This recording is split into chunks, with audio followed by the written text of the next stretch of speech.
Ah, happy, happy feet. Uh-huh. Savage band. Ah, ah, ah. Ah, ah, ah, ah, ah, ah, ah, ah. Ah, ah, ah, ah, ah, ah, ah, ah. Oh, Marina with the punch. Fucked up. Miss Happy Feet. Oh boy. Y'all ain't ready. Mm-mm.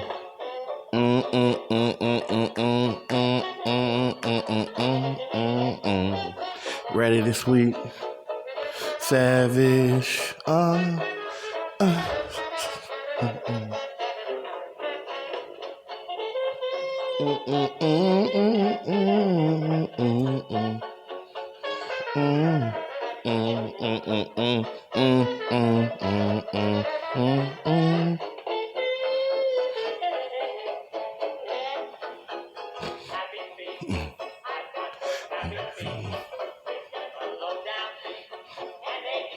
Oh, she had them sweet feet, baby. She thought she did. She got hit.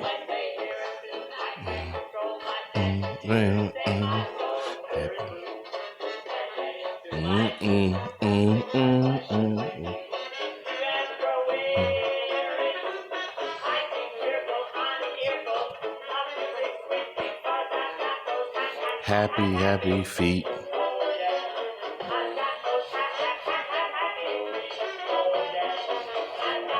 Happy, happy feet. This is the rawest and the realest WMMA podcast on the planet. This is Savage WMMA fan. Let's go. Well, welcome to the podcast, and as you heard, Amanda Rebias had happy feet this past week, and it ended in defeat. You see, when you have a little too much of this diagnosis of happy feet-itis, it comes back to hurt you. You know, when you elect to stand with a top-tier striker, and you happen not to be that, or you're a decent striker, but you most of your advantages are on the ground, and you already proved this in the first round, then, you know, everything is pretty much letting you know, take this motherfucker back to the ground. And that's not what happened. And Miss Happy Feet Rebias got knocked the fuck out. But we'll talk more about that later. As I said again, this is Savage WMMA fan. Back to you with another Friday podcast. And I like to start off talking about one Roy Pennington. Yes. Good old Raquel Roy Pennington has been busted for an illegal substance. Good old USADA. You know, but hey, she was a professional about the situation. She turned herself in, you know. If that makes it look any better, maybe a little bit. But, you know, the thing with Roy Pennington is, I don't know where the fuck she got the dope from, where she started doping at. Was she fucking around hanging again over at Amber Heard's house or some shit? You know, was the dope just laying around and she just stuck it in her fucking arm? Who knows? Who fucking cares? But the thing is that regardless how you feel about the steroids issue, you know, she got caught. And the sad thing is, regardless of how you may feel about steroids, is that for fighters like her, it ain't helping. I mean, what is it helping her? Is it numbing the fucking pain enough to where she's able to take her busted ass in there and stand and take the punishment? I mean, the woman's been fighting on one leg for 4 fucking years. You know what I'm saying? Me and Marcus Bell, we've been observing this for quite a while. So why the fuck would you do something like this? Why don't you just retire? Okay? Haven't you taken enough beatings? Like, it's look, I know that it's not for me to say when somebody should give up. But when you go into these extremes, leave it alone. Get out of here with this shit. Know what I'm talking about? We are all fighters. But we're not all cheaters. I know that. You know, there's other ways to fight. I mean, it's just, you know, it's you know, the same stubborn rigor it takes to be a great athlete. You know, that same stubbornness can keep you, you know, getting your ass kicked for a really long time. And, you know, she's going to be gone for 6 months. You know, it's not an age thing. It's a physiological thing. Like, I don't think she's going to be around after 35 because I don't know if she's even going to make it to 35 in the UFC. You know what I'm talking about? And if you want to continue to compete at the highest level, you got to compensate. And then the problem is you can't compensate with dope. You know, and you just end up looking like a dope in the end. So, oh well. Roddy Pennington out for 6 months. Now, I just want to recap on the beautiful call out from Juliana Pena to Amanda, the lion ass Nunes.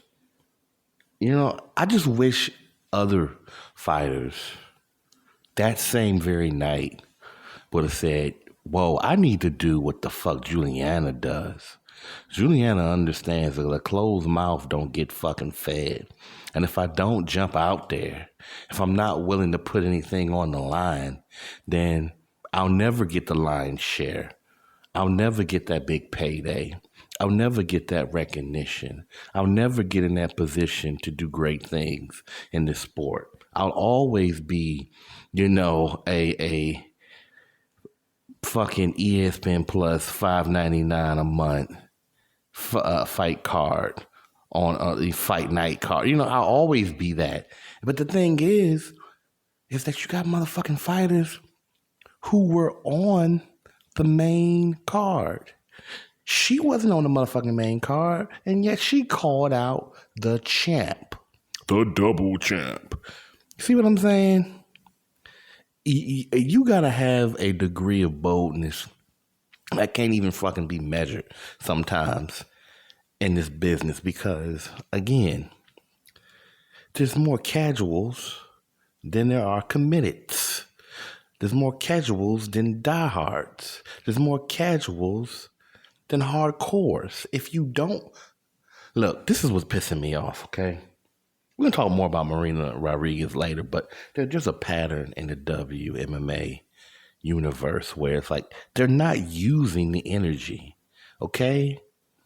Like, they have the power to be fucking posars. And these motherfuckers running around being little glimmers of specks from fucking light years away and shit. You know what the fuck I'm talking about? I just want to see these girls shine. I understand everybody can't get the same level of shine. I understand everybody can't shine at the same level at the same time. But I'm like, God damn, you know? Just because Taylor Swift has the capacity to drop 2 fucking albums and have them be best fucking selling albums in 1 fucking year doesn't mean you can't make up and clean up all these little areas that she doesn't account for. You know what I'm talking about? You can still be a star. You can still be recognized. You can still be great in this world. You just have to fucking find your lane and dominate it. You know what I'm saying? So if you want to be few words, knock motherfuckers out lane, that's cool. But you gotta speak up. You gotta fucking say something. Marina fucking Rodriguez. You're not.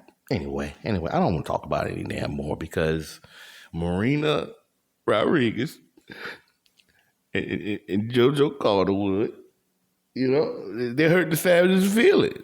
I mean, how can you do this? How you not calling my eye? What's the point of kicking motherfucker asses and taking punches to the face and not cashing out on it? You know, I just don't fucking get it. But oh well, I dry off my tears and salute to motherfuckers who know better.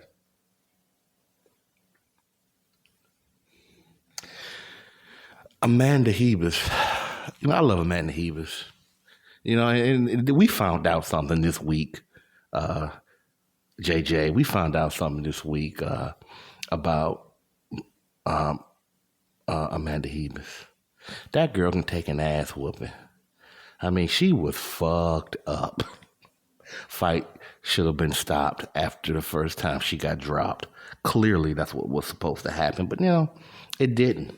And she took a few more blows, and she was still fighting back. Even though when she stood up, I'm not sure she knew what planet she was on, but she was able to get in there and, attempt to fight back.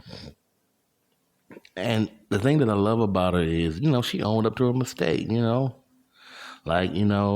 come back, we'll do better, I think she really needs to concentrate on, don't worry so much about the crowd. You're already a rising star, okay? No, you're not ready for Willie Jung or nobody like that, okay?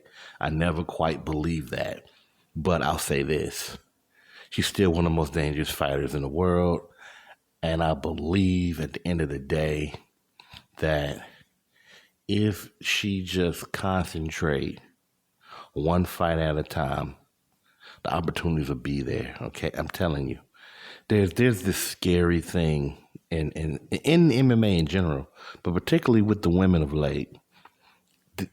They get into these interviews, and it's like they want to show out so much that they talk about stuff that's not even close to being manifested just yet. Like there's a certain way you can talk in extremes but be focused at the same time. You know what I'm talking about? Like, yeah, talk about how you want to be a strawweight champion, But don't jump out there and we plan on being the strawweight champion and the motherfucking flyweight champion and the motherfucking Rose Bowl champion and the motherfucking Bourbon Bowl president. Fuck, just stay on fucking course.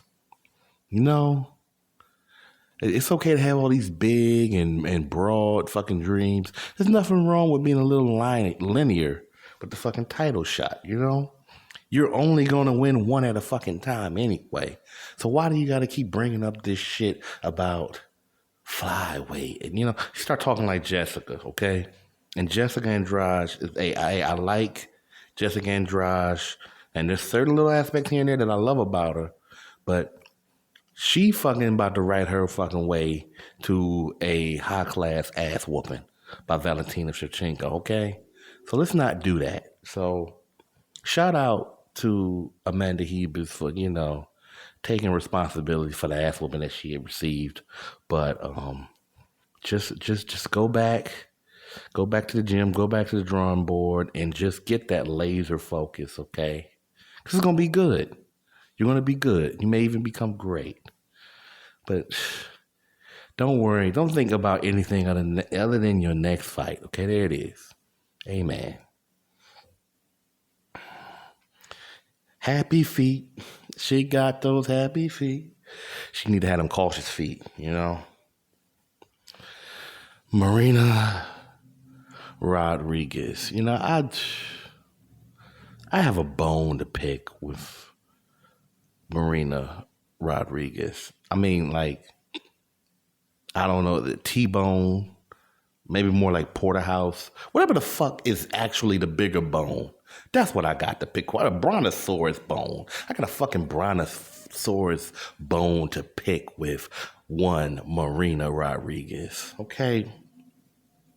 Why the fuck would you go out there and knock somebody out? I mean, smooth the fuck out, as we say in the Lion's Den women's mixed martial arts community, you know? And then not call anybody out. I don't fucking get it. I don't fucking understand it. It just frustrates me. Like, you're a veteran in the game. You've been fighting for a while. Don't somebody in your team, or you specifically, know that you're not going to get a big fight necessarily if you don't call somebody out? Like, are you so happy that you got the win? You know, this is the same thing with Alexa Grasso. She moved up to flyweight, beat Kim, and next thing you know, it's like, I'm just so happy to be here. That's not how it works. See, here's the thing. Here's the difference between organized team sports and boxing and sports like mixed martial arts, okay? Every single competition that you compete in is the playoffs. I'm going to say it one more time. Every single competition that you compete in is the playoffs. It's always somebody being eliminated. Now, there's different angles to that, and there's perspective and perceptions, audiences, and a finish versus a well-earned decision or an easy whatever the fuck. I have to take that call later because I'm doing a podcast. Now, as I was saying. Every single time you step in an octagon, it is a playoff, okay?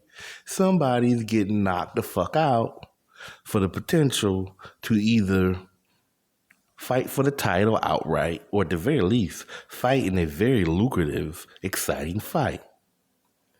So when you don't call somebody out, Marina Rodriguez, it doesn't matter how skilled you are or how good you think you are. You potentially set yourself up for disaster because let's say somebody who is behind you, so to speak, let's say they get a couple of knockout wins and people get excited about that and they see a perfect matchup. The matchmakers see a perfect fucking matchup for somebody else that isn't necessarily more deserving than you. But how do we know you deserve more? You don't speak up for it. Especially when you put action to it, when you beat quality fucking competition. You know what I'm talking about? So if you don't speak up, you won't be fed. And I'm fed up with it, you know, but, you know, it is what it is. You know, these girls, they do what they do, but hopefully in the future, you know, you see less of these mistakes and better management. But at the end of the day, like they say, it's your career. At the end of the day, you should always make sure that motherfuckers manage well. No matter what the fuck your management say. You feel me? Okay. Megan Anderson. So there was a bit of controversy online. This guy, I'll leave the link below. Can't think of his name. Casey Kenna. I believe his name's Casey Kenna or Kenny Case or something like that. CKKC, whatever, right? He was interviewed on a podcast and he was asked one of those, would you hit type questions? Would you smash her type questions? You know, very, very male fucking rough masculine, sexual type, questions.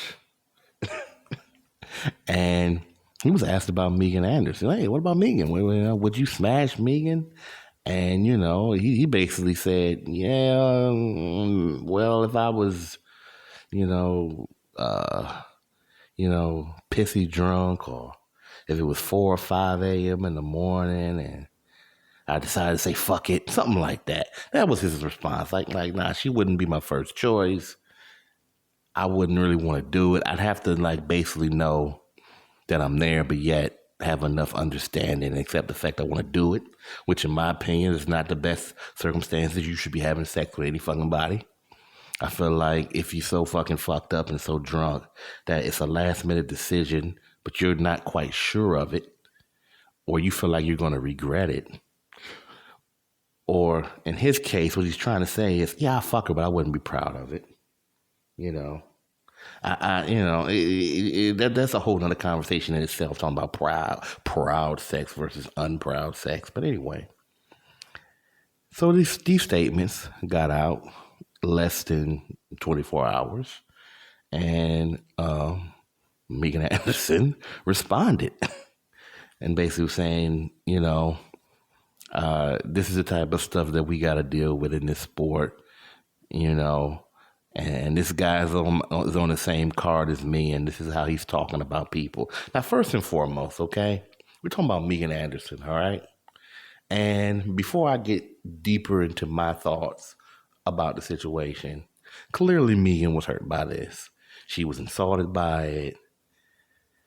I can't say she would be the only woman sensitive about it, but because it's Megan Anderson, and Megan Anderson loves to do a lot of talking, and in the past she did a lot of stuff making herself sound like she's really the next big thing or whatever, right? At the end of the day, I can see how she can be upset and insulted by this, but I think I think there may have been something going on where she saw him in a certain light. And I can see that a little bit, he's cute, he's cool, and he's like, psh, you're drunk butt sex. Like, I don't fucking really give a shit about you like that, And sometimes I think when they do these interviews, I know that John Mayer, who actually likes some of John Mayer's music, but John Mayer did a fucking interview with, I think it was Playboy or somebody. He said some really stupid shit. We're not going to go into it. Some real dumb shit you really shouldn't be fucking saying. And it made me look at him a little different. And he came out later and apologized and said, well, it was an extreme type situation. And, or he made it into an extreme situation because, he was trying too hard to be impressive. And I think, despite what he said, and he owned up to it, I'm talking about Mayer, and the fact that it was wrong, I think he had a good point about this whole thing about people do podcasts, right? And I love podcasts. That's why I podcast. But the thing about it is, it's one of those situations where sometimes people are in interviews and they really want to be impressive. They really want to, so when they answer a question, they really want to make it sound funny, or they don't want to lie, but they don't want to just flat out say no. They want to, they want to say something very colorful, which I understand. But I felt like he felt pressured, almost peer pressure, to say this shit about Megan Anderson. Like there was a tip that this motherfucker didn't like her motherfucking hair or how she smelled when she walked out the gym. Some shit like that. So I think that's what may have transpired, right? But that's no excuse for what he did. And, sometimes I start thinking deep, like situations like this happen, like, well, I guess they would get for being independent contractors, You can't, even though the UFC pretty much has a lockdown on most of fucking MMA, you know what I'm saying? But it was a bullshit statement. It was wrong, and he shouldn't have fucking said it. He should have kept that shit to his motherfucking self and just keep it 100, man. Keep it on some professional shit. Because again, like I was saying in my video about the whole Sunday morning roast thing and about fighters and social media, like it don't take long. Okay, you have to be able to own up to what you say, and you have to have an understanding that it's gonna get out. It's gonna get out there. So no excuse. And he offered an apology and everything. People are gonna move on, but just to answer the question, in case you be curious, I mean, Savage, I'd sleep with Megan Anderson. I don't think Megan Anderson is unattractive. I think she's quite attractive. I'm not sitting here trying to rate her or anything, but yeah, I think she's cute. And I don't think I got to be pissy drunk to fuck Megan Anderson. In case if you wanted to know that, but at the end of the day, it shouldn't matter. It shouldn't even fucking matter because I'm here to promote the sport. You know what I'm saying? and if it was a fellow fighter, whether it was a man or woman, whether I was attracted to him or not, I wouldn't be focusing on a bullshit like that. You know what I'm talking about? The Savage of the Week. Who else could it be other than Marina Rodriguez? The one big thing that she did right this week, knock Amanda Hebus smooth the fuck out. This was an incredible knockout by Rodriguez. It goes to show you don't want those happy feet when it comes to fighting Marina Rodriguez. You want to be very well timed and measured. You don't want to try to march down this fighter. This is not the fighter that you're supposed to be marching down.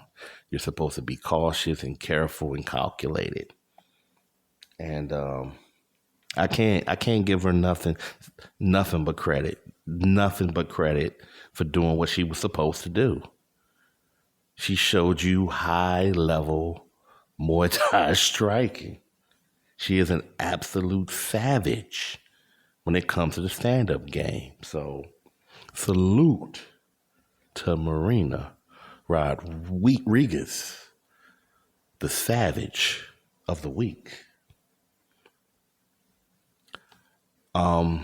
There's not going to be any fights this week. I mean, if you can find some fighting and fucking watch it, I'll try to share some stuff if I find it on the Lions Den Women's Mixed Martial Arts page. Please go join that page. Some really good stuff going on there in this WMMA universe that we got going on online, particularly right now on YouTube. But we're going to continue to expand. That's what the universe does, right? It expands, it grows. And I'm going to try to get some breakdowns for some upcoming fights and some predictions pretty soon. So thank you. Thank you again for tuning in and listening. This is the Rawest and the Realest WMMA podcast on the planet. This is Savage WMMAFan, and I'm out.